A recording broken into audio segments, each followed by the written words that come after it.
So ayan no, Sir Jerry, so napakaganda ng episode talaga na ito. What a good episode. Yeah, so it it's a is. very, very wonderful episode with the Golden Jubilarians. Ang dami nating natutunan, di ba? Yung 50 years ng journey nila.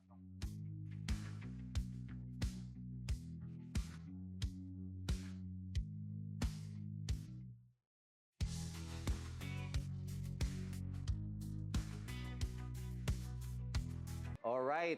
So thank you very much, Golden Jubilarians, for that wealth of knowledge and experience. And of course, a good reminiscent kung ating o yung naging buhay nyo when you were a student sa ating pong university. This time, I would like to ask, gusto ko po kayong tanungin with your experience and with your storied career, I should say, ano po ang gusto nyo namang sabihin? Ano po ang gusto nyong i-advise or your expectation doon po sa new batch o yung mga aspiring to be civil engineers in the future? Ang civil engineering ngayon, yung mga bagong graduates o gagraduate, mga bagong civil engineers ngayon, masuswerte. Kasi ang civil engineering has 7 branches na na-identify. Okay. Ano yon? Transportation, na pwede niyong pamilya. Transportation, structural, geotechnical, water resources and sanitation, energy and environmental, project management, and yung geotechnical, yung education. Okay. All right. Academ. Ang advantage nito ngayon, pwede na tong mga batang graduates ngayon na mag-plan ng kanilang career. At early stage, pwede na silang, kukunin ko, pupunta ako sa transportation. Mag-highway design ako. Ayun, ganon. Or mag-beverage design. Transportation, o mag-railway, airport, ports. Pwede naman sa structural. Pwede din sa geotechnical. Alam mo na yung pupuntahan mo. Board of Directors. Thank you very much, Ma'am Baby. So, ang kay Ma'am Baby, never stop learning and never stop being a student in some kind of class. Parang gano'n. Tsaka, Sir Jerry, iba na talaga rin labanan ngayon, no? So, iba na. Ang dami ng schools na nandyan. Kaya talagang, pag-igihin pa talaga natin. Calling. Pag naging sa mga professional naman, yung iba kasi ang ginagawa, 2 years lang nag-stay sa isang company. Wala kang matutuwa. Correct. Kasi ang gusto nila, at naka 2 years lang, dapat lang sa ganyan. Wala kang matutuwa ka doon. Advice ko, piliin ninyo kung saan talaga kayo linya. Tapos, mag-stay kayo doon, at least minimum 5 years. Kasi pag magandang performance ninyo, makakasama kayo sa pagtaas ng company. Kasi madaming nangyayari na magandang performance mo, magiging part ka ng company. Correct. Yun ang advice ko sa mga professional. Yung ginagawa ngayon, 2 years, wala kang matutuwa. Wala kang matutuwa sa company. At least 5 years. Thank you, Sir Albert. No, napakaganda rin, Sir Albert. Ang nakuha ko ron na din is yung madalas na nasasabi na, kumbaga, Rolling Stones do not gather moss. And if that is one principle na sinabi sa atin ni Sir Albert, if there is a person who stayed for so long and become loyal and talagang dinedicate ang kanyang career for 43 years in DPWH, government service, si Sir Raul. So, Sir Raul, you might want to give us your very notable advice. Current generation. Right. I would say technology has made your life so easy. Yeah. That's right. Because of this, I would say it's George Babbage when he invented the computer. Yes. Ang aim ng computer is to free us from manual work. Right. And have more time for creative thinking. We should not just train them to be good civil engineers. Right. We could train them to become good Christians Right. and good citizens. Right. Right. Yun naman sa mga professionals, still recall, 10 years ago, SWS, Mhm. nagpalabas si Makaas. Social weather survey. Right. Survey about the construction industry. Okay. I still vividly recall what he said. Both the private and public sector Right. have corruption. Right. Sabi ko, saan pupunta yung government? Yeah. Ilalabasan din niya yung private sector na corrupt. Correct. And then the private sector is corrupting government and vice versa. Right. So, anong mangyayari? So, it boils down to the values Right. that were built in you Right. when you're a student, Mhm. di ba? As children, Correct. lahat ng natutunan mo sa eskwela, Mm. natutunan mo sa bahay. I recall pinulong natin si Reza. Maria Reza. Ganda daw, sumira daw sa technology. Yung mga Facebook, That's right. yung daw sumira. That's right. Yung nawala yung truth, Right. which is the most important part when we're sharing information. Yeah. So yun lang siguro. For professionals, try to live by the values, Right. especially those values that we learn as kabuuan. Right. Sir Jerry, maganda Very yung sinabi nice. ni Sir Raul, no, na yung technology, it was meant really to, kumbaga, yung help us no, in relation to manual Right. labor. No? Kasi Right. nga, mas mapapadali yung mga proseso. Ah. Pero yun nga, mukhang ang purpose nun is for us to do more on the creativity side. That's right. Yung nga lang, mukhang And the napupunta- values. Yan, the The values that is instilled in mukhang us. yung creativity napupunta sa ibang klase ng creativity, no? So hindi supposed to be yung dapat no, in relation to the practice of the profession or sa knowledge natin sa civil engineering napupuntahan sa mga Selfie. at kung ano-ano pa. But yeah, so very important talaga na magamit ng wasto ng tama yung technology ng ating mga students no? Correct. Para for their advantage. Lalo na Right. sa panahon ngayon na talagang siyempre iba na ngayon yung ginagalawan natin. Correct. Very nice advisor. Thank you. Thank you, sir. What about Sir Lito? Yung mga estudyante ngayon ay talaga itong kailangan ng discipline. Discipline. At saka takot sa Diyos para pag pumunta na sila sa actual practice, madadala nila yun. So, basically, ganun lang naroon. Kasi talagang pag pumunta ka sa after graduation, pumunta ka sa profession, talagang maraming temptations yan. Yes, I agree with my colleagues here.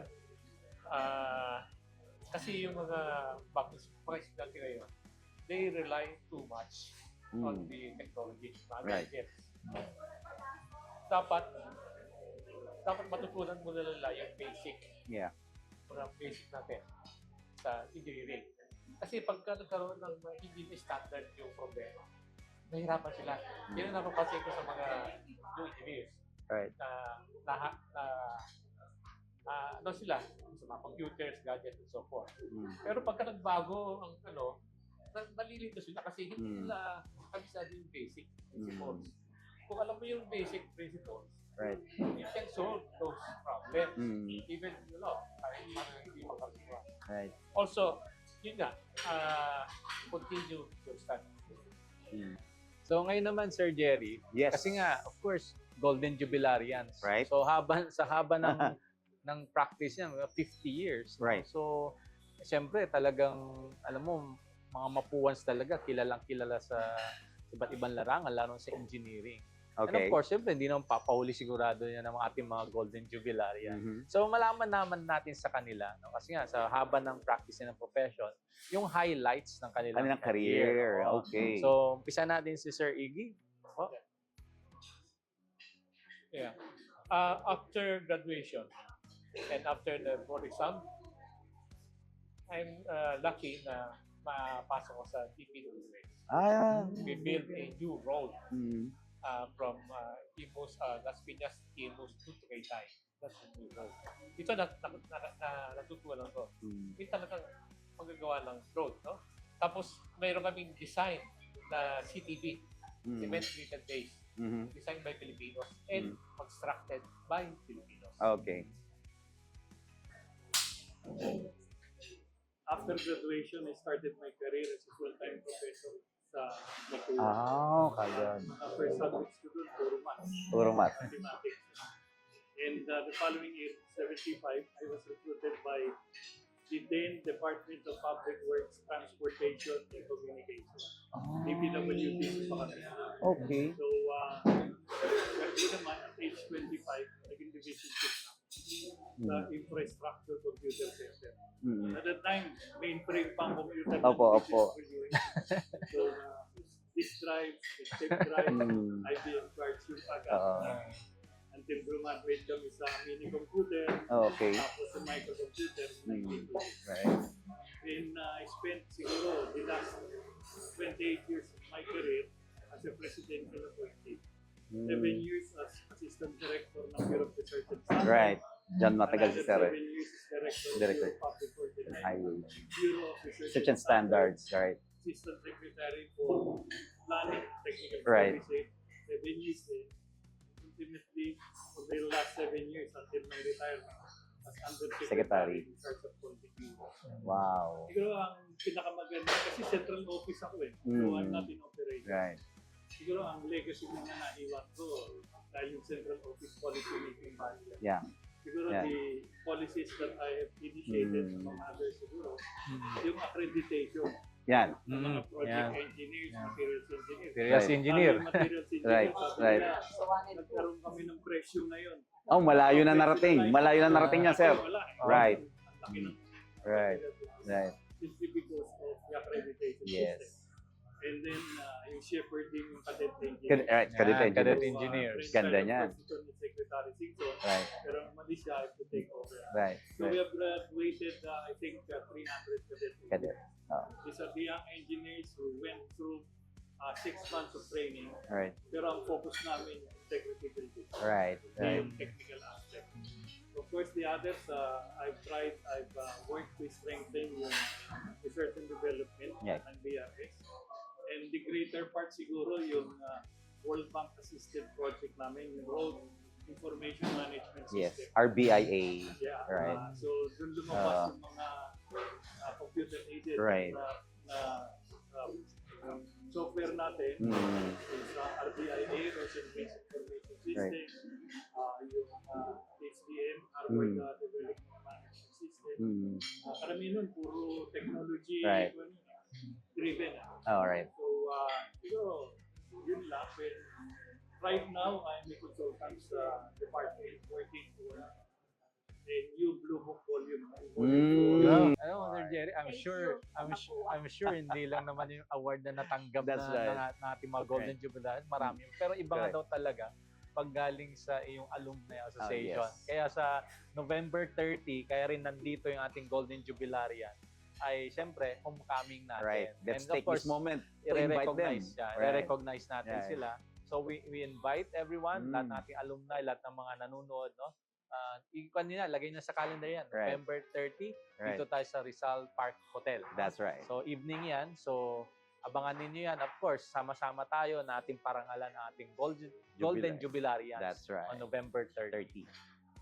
Okay, Sir Jerry, Alright, no, we're punta back. na tayo dun sa pagtatapos ng interview na ito. Yes. At yun nga, no, napakaganda ng mga narinig natin from Of our course. Golden Jubilarians.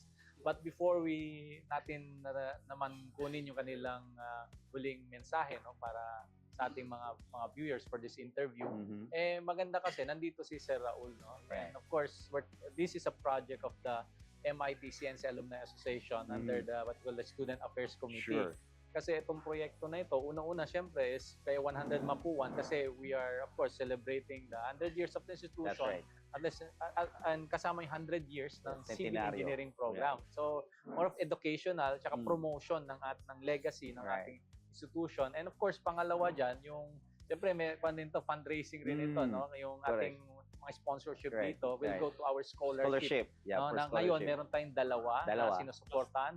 Full scholarship, ha? And then we're just recently, expanding it into 10, no? 10 so, more, 10. So, right. 12 na yan later Yeah. on. At Mm. parami pa ng parami yan. Correct. And of course, lagi naman yung importante yung guidance ng ating mga elders. That's Kaya, importante yan. And of course, we also want to get the final message from our other Invitation.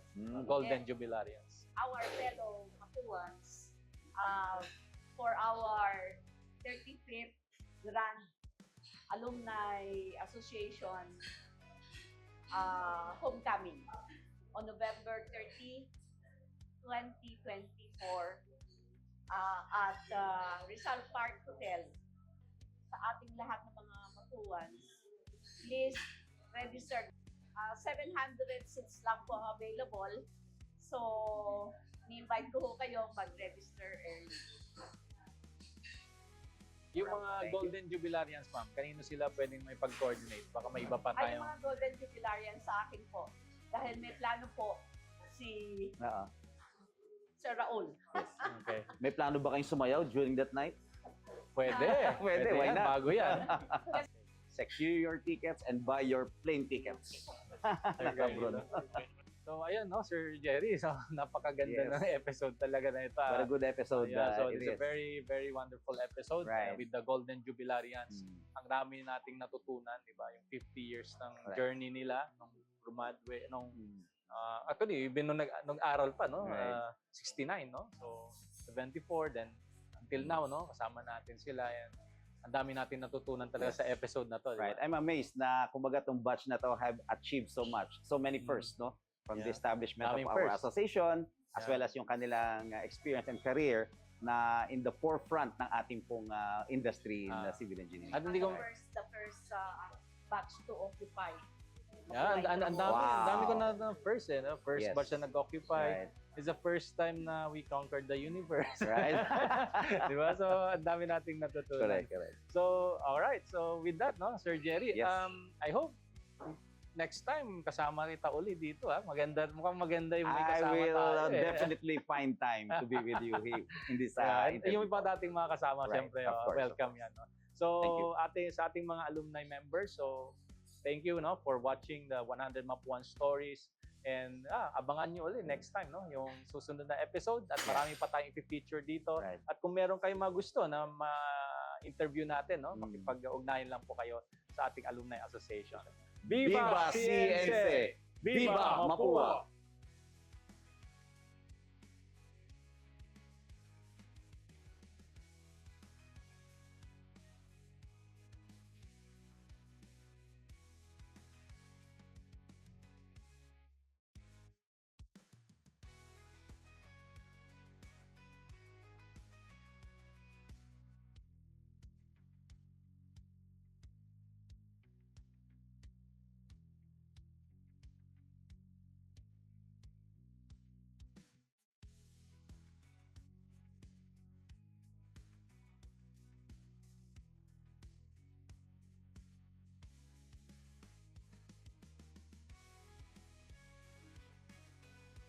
balikan natin yung school life, di ba? So, of course, there's no other way to do that but to ask those who are in school now, which is, of course, maybe a representative ng ating faculty and also a student, si Dr. Mon Hardin.